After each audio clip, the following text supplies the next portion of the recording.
اللہ جب کسی بندے کو دولت دینے والا ہوتا ہے تو پہلے 3 کڑوے گونٹ ضرور پلاتا ہے۔ دولت آنے سے پہلے 3 تکلیفیں ضرور ملتی ہیں زندگی میں۔ اگر کبھی یہ تینوں یا ان 3 میں سے کوئی ایک تکلیف محسوس ہو تو سمجھ جانا کہ بس اب دولت آنے ہی والی ہے۔ محترم ناظرین، کیا آپ نے کبھی سوچا کہ کچھ لوگ راتوں رات کیوں بدل جاتے ہیں؟ جو کل سڑکوں پر دھکے کھا رہے ہوتے ہیں تو آج ان کے پاس گاڑیاں، بنگلے اور عزت کیوں ہے؟ کیا آپ نے کبھی محسوس کیا کہ دولت آنے سے پہلے زندگی اچانک بوجھ کیوں بن جاتی ہے؟ کیا یہ بدقسمتی ہے یا کسی آنے والی خوشحالی کی پیش خیمہ؟ سوچنے کا یہ مقام ہے۔ لوگ سمجھتے ہیں جب زندگی تنگ ہو جائے تو شاید اللہ ناراض ہو گیا ہے، لیکن حقیقت اس کے برعکس ہوتی ہے۔ جب تمہاری روح درد سے گزر رہی ہے، جب تمہاری محنت بے اثر لگتی ہے، جب تم ہر دروازے سے خالی ہاتھ لوٹتے ہو، تو یاد رکھو یہی وہ لمحہ ہوتا ہے جب آسمان پر تمہارے لیے کچھ بڑا لکھا جا رہا ہے۔ یہی وہ مقام ہے جہاں اللہ آزمائش کے پردے میں انعام چھپا دیتا ہے۔ دولت، عزت اور خوشحالی کبھی اچانک نہیں آتی۔ اللہ ہر اس بندے کو جسے وہ دولت دینے والا ہوتا ہے پہلے 3 کڑوے گونٹ ضرور پلاتا ہے۔ 3 ایسی تکلیفیں جن سے گزرے بغیر کوئی بھی انسان بنے ہوئے انسان کا درجہ نہیں پا سکتا۔ یہ تکلیفیں روح کو چھلنی کرتی ہیں، غرور کو مٹاتی ہیں اور انسان کو اندر سے اس قابل بناتی ہیں کہ وہ نعمت کو سنبھال سکے اس پر اور اس سے برباد نہ ہو۔ اللہ چاہتا ہے تم اندر سے تیار ہو جاؤ تاکہ جب دولت آئے تو وہ تمہیں بگاڑنے نہیں بلکہ سنوار دے، کیونکہ دولت سے پہلے اللہ تمہیں قابل دولت بنانا چاہتا ہے۔ سوال یہ ہے کیا تم ان تکلیفوں سے گزرنے کے لیے تیار ہو؟ کیا تم وہ درد سہ سکتے ہو جو خوشحالی کا پیش خیمہ ہوتا ہے؟ کیونکہ یاد رکھو جس پر اللہ مہربان ہوتا ہے اسے پہلے توڑنا ضرور ہے، اور جسے وہ توڑتا ہے اسے آخر کار بنا بھی دیتا ہے۔ آج ہم بات کریں گے ان 3 تکلیفوں کی جن سے گزرے بغیر دولت کبھی نہیں آتی، خوشحالی کبھی پائیدار نہیں ہوتی۔ جب اللہ تعالیٰ تمہیں دولت مند کر دیتا ہے تو تمہیں سب سے الگ کر دیتا ہے، سب سے تنہا کر دیتا ہے۔ دوست، رشتہ دار، محفلیں سب دور ہو جاتی ہیں۔ جب اللہ تعالیٰ کسی بندے کو دولت مند بنانا چاہتا ہے تو سب سے پہلے وہ اس کے ارد گرد کے ماحول کو بدل دیتا ہے۔ زندگی کے رنگ جیسے مدھم ہو جاتے ہیں، محفلوں کی رونقیں جیسے ختم ہو جاتی ہیں، دوستوں کی مسکراہٹوں میں بھی اجنبیت اتر آتی ہے اور رشتہ داروں کی باتوں میں وہ گرم جوشی باقی نہیں رہتی۔ ایسا لگتا ہے جیسے دنیا بدل گئی ہو، مگر حقیقت میں دنیا نہیں بدلتی، اللہ تمہیں بدلنے والا ہوتا ہے۔ وہ تمہیں ایک ایسی تنہائی میں لے آتا ہے جہاں نہ کسی کی ہمدردی ہوتی ہے، نہ کسی کی صحت، نہ کوئی صحبت، نہ کوئی کندھا۔ تم صرف رہ جاتے ہو تو اکیلے، صرف تم اور تمہارے آنسو، تمہاری سوچیں اور تمہارے رب۔ یہی تنہائی دراصل پہلا زینہ ہے دولت کے سفر کا، کیونکہ اللہ جانتا ہے کہ جب تم لوگوں پر تکیہ کرتے رہو گے تم اپنی اصلی طاقت کو نہیں پہچانو گے۔ اس لیے وہ تمہیں سب سے پہلے کیا کرتا ہے؟ کاٹ دیتا ہے تاکہ تم اپنی اصل بنیادوں پر واپس آ سکو۔ تم سیکھو کہ سہارا صرف اللہ ہے، رزق کا دروازہ صرف وہی کھولتا ہے، عزت و خوشحالی کا مالک بھی وہی ہے۔ پہلے یہ تنہائی بہت تکلیف دیتی ہے۔ دل چاہتا ہے کہ کوئی بات کرے، کوئی سمجھائے، کوئی گلے لگائے، مگر ہر بار تمہیں خاموشی ملتی ہے۔ وہ خاموشی جو چیخوں سے زیادہ شور مچاتی ہے، اور یہی وہ لمحہ ہوتا ہے جب تم دل ہی دل میں کہتے ہو یا اللہ میں تنہا ہو گیا ہوں۔ اللہ تمہاری یہی صدا سننا چاہتا ہے۔ وہ چاہتا ہے کہ تمہاری زبان سے نکلے کہ اب میں صرف تجھ پر بھروسہ کرتا ہوں۔ جب انسان اس مقام پر پہنچ جاتا ہے تو سمجھو دروازے کھلنے والے ہوتا ہے، کیونکہ تنہائی انسان کو توڑتی نہیں، تراشتی ہے۔ جیسے سونا آگ میں تپ کر خالص بنتا ہے، ویسے ہی انسان تنہائی کے دور سے گزر کر مضبوط اور خالص بنتا ہے۔ وہ لمحہ جب تمہیں لگتا ہے کہ اب کوئی نہیں بچا، دراصل وہی لمحے ہوتے ہیں جب اللہ تبارک و تعالیٰ تمہارے سب سے قریب ہوتا ہے۔ وہی قریب ہوتا ہے، وہ تمہاری خاموشی کو سنتا ہے، تمہاری نیندوں کو سکون دیتا ہے، تمہارے دل میں نئے راستے پیدا کرتا ہے۔ دن گزرتے ہیں اور تمہاری اندر کی دنیا میرے بندے بدلنے لگتی ہے، تمہاری سوچیں گہری ہو جاتی ہیں، تمہاری دعائیں پختہ ہو جاتی ہیں۔ تم اب لوگوں کے رویوں سے نہیں ٹوٹتے، بلکہ تمہارے اندر ایک نیا یقین جاگ اٹھتا ہے کہ میرا رب میرے ساتھ ہے۔ یہی یقین تمہیں نئی طاقت دیتا ہے۔ جب اللہ دیکھتا ہے کہ تم اتنے مضبوط ہو گئے ہو تو اب تم لوگوں کے محتاج نہیں رہے، اب تم اس کے فیصلے پر راضی ہو، وہ تمہیں نوازنا شروع کر دیتا ہے۔ پھر وہی دنیا جس نے تمہیں تنہا چھوڑ دیا وہی تمہیں ڈھونڈنے لگتی ہے، وہی دوست، وہی رشتہ دار، وہی لوگ تمہاری کامیابی کے قصے سنتے لگتے ہیں، مگر اب وہ پرانا انسان نہیں رہے، تم بدل چکے ہو۔ تمہاری دولت کے ساتھ ساتھ شعور بھی ملا ہے، تمہیں عزت کے ساتھ سکون بھی ملا ہے، اور تم جانتے ہو یہ سب کسی انسان کی مہربانی نہیں بلکہ اس رب کی قدرت ہے جس نے تمہیں تنہائی کے امتحان سے گزارا۔ اللہ تبارک و تعالیٰ جب کسی کو دولت دیتا ہے تو صرف مال نہیں دیتا، وہ عقل بھی دیتا ہے، صبر بھی دیتا ہے، شکر بھی دیتا ہے، مگر یہ سب حاصل کرنے کے لیے تمہیں تنہائی کے کٹھن راستے سے ہی گزرنا پڑتا ہے۔ یہ وہ مرحلہ ہے جو انسان کے ارادے آزمائے جاتے ہیں، کوئی اس درد میں ٹوٹ جاتا ہے، کوئی اس درد میں نکھر جاتا ہے، جو نکھر جاتا ہے وہی دولت کے قابل بنتا ہے۔ یاد رکھو میرے بھائیو، اللہ کی حکمت بہت گہری ہے، وہ تمہیں تکلیف دیتا ہے تاکہ تمہارے دل کو نرم کرے، تمہیں تنہا کرے تاکہ تمہاری توجہ اپنی طرف موڑے، وہ تمہیں خاموشی دیتا ہے تاکہ تم اس کی آواز سن سکو، اور جب تم اس آواز کو سننے لگتے ہو تو پھر دولت کا آنا کوئی بڑی بات نہیں رہتی، پھر دولت تمہارا امتحان نہیں رہتی بلکہ انعام بن جاتی ہے۔ لہٰذا جب بھی کبھی تمہاری زندگی میں ایک عجیب سی خاموشی، ایک بے سبب تنہائی آنے لگے تو گھبرانا مت، یہ اشارہ ہے تمہارے لیے کچھ بڑا لکھا جا چکا ہے۔ اللہ تعالیٰ تمہیں تیار کر رہا ہے، تمہیں نکھار رہا ہے، تمہیں دنیا کے شعور سے کاٹ کر اپنی بارگاہ میں کھڑا کر رہا ہے۔ تمہارا کام صرف ایک ہے، صبر کرنا، شکر کرنا، یقین رکھنا، کیونکہ تنہائی ہمیشہ محرومی نہیں ہوتی بلکہ آنے والی اللہ تعالیٰ کی نعمتوں کی اطلاع ہوتی ہے۔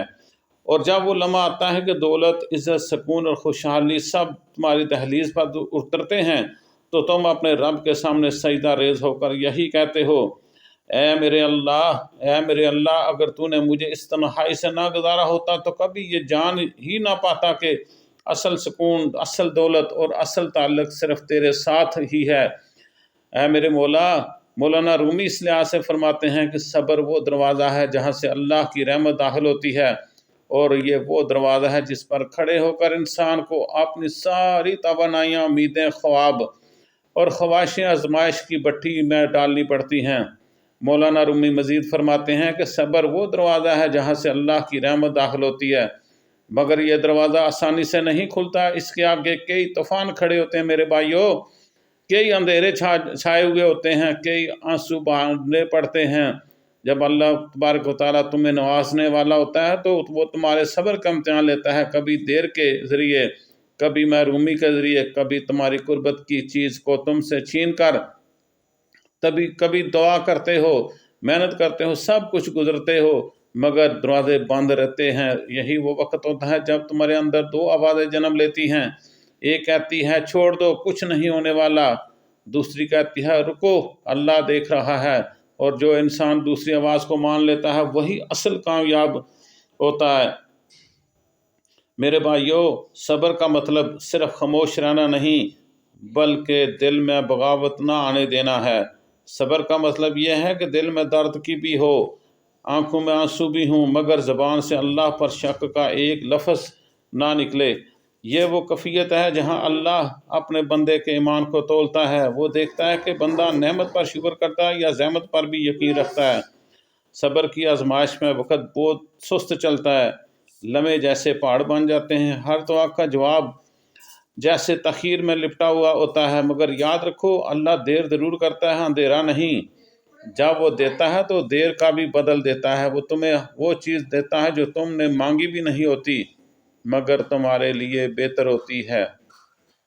اے میرے بھائیو، یاد رکھو کبھی تمہارے رزق میں رکاوٹ آتی ہے، کبھی صحت میں، کبھی رشتوں میں، کبھی عزت میں، تم سوچتے ہو یہ سب میرے ساتھ ہی کیوں ہو رہا ہے، مگر حقیقت یہ ہے کہ اللہ تبارک و تعالیٰ تمہیں توڑ نہیں رہا بلکہ وہ تمہیں طاقت دے رہا ہے، تمہیں اس قابل بنا رہا ہے کہ جب دولت آئے تو تم اس کے غرور میں مبتلا نہ ہو جانا بلکہ شکر میں جھک جانا۔ دولت سے پہلے صبر کی آزمائش اس لیے آتی ہے کہ تمہارا دل نرم ہو جائے، تم جان سکو گے کہ کمی اور تکلیف بھی اللہ موجود ہے۔ جب تم یہ سیکھ جاتے ہو تو تمہاری دولت تمہیں بگاڑ نہیں سکتی، وہ تمہارا رویہ بدل جاتا ہے۔ پھر تم چھوٹی چھوٹی چیزوں پر شکوہ کرتے تھے، اب تم خاموشی سے مسکرا کر کہتے ہو میرا رب بہتر جانتا ہے۔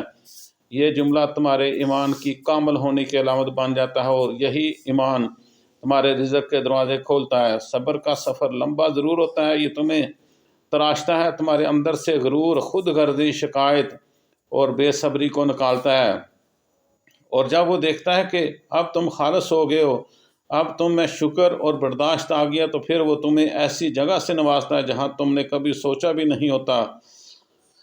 مولانا رومی رحمۃ اللہ علیہ نے ایک اور جگہ فرمایا، جو شخص صبر کی مٹھاس چکھ لیتا ہے وہ دنیا کے ہر زہر کو برداشت کر لیتا ہے۔ یہی صبر کا کمال ہے۔ جب تمہارے پاس کچھ بھی نہیں رہتا پھر بھی تمہارے دل میں امید رہتی ہے، جب سب کچھ بند دروازے ہو جاتے ہیں تو پھر بھی تمہاری آنکھوں میں یقین کا دیا جلتا رہتا ہے۔ یہی دیا ایک دن تمہیں روشنی تک لے جاتا ہے۔ صبر کی آزمائش اکثر اس وقت عروج پر ہوتی ہے جب کامیابی ایک قدم کے فاصلے پر ہوتی ہے، لیکن انسان تھک کر واپس مڑ جاتا ہے۔ اللہ کہتا ہے میں نے تمہیں تھوڑا سا اور روکا تھا تاکہ تمہیں بڑا انعام دے سکوں، تم نے صبر نہ کیا، جو تمہارا تھوڑا سا مزید ٹھہر جاتا تو سب پا لیتا۔ صبر کی آزمائش تمہارے ایمان کا پختہ پیمانہ ہے۔ اللہ تمہیں دیکھ رہا ہے لیکن تم اس سے ناراض ہوتے ہو، اس کی قریب آتے ہو تو دکھ بھی اس کی طرف پلٹتا ہے، اس کا خاص بندہ بن جاتا ہے، اور جب وہ خاص بندہ بن جاتا ہے تو اللہ اس کے لیے دروازے ایسے کھولتا ہے جن پر دنیا حیران رہ جاتی ہے۔ یہی وجہ ہے کہ دولت صبر کے بعد ملتی ہے، اس میں برکت ہوتی ہے۔ دولت صرف بینک اکاؤنٹ نہیں بھرتی بلکہ دلوں میں سکون بھرتی ہے۔ اس دولت میں تکبر نہیں ہوتا بلکہ شکر کی خوشبو ہوتی ہے۔ لہٰذا جب تمہاری زندگی میں سب کچھ سست چلنے لگے، دعائیں رک جائیں، خواب ادھورے رہ جائیں، تو سمجھ لو کہ تمہیں اللہ کے خاص امتحان میں ہو۔ تمہارے لیے دروازہ تیار ہے، بس تمہیں تھوڑا سا مزید صبر کرنا ہے، کیونکہ صبر ہمیشہ دیر سے رنگ دکھاتا ہے، مگر جب دکھاتا ہے تو زندگی کا رنگ ہی بدل دیتا ہے۔ آخر کار جب وہ لمحہ آتا ہے کہ تمہاری دعائیں پوری ہوتی ہیں، تمہارے حالات بدل جاتے ہیں، تمہاری محنت رنگ لاتی ہے، تو تم ایک ہی بات کہتے ہو، اے اللہ، اگر میں نے اس صبر کے دنوں میں ہمت نہ کی ہوتی آج میں کبھی یہ خوشی نہ دیکھ پاتا۔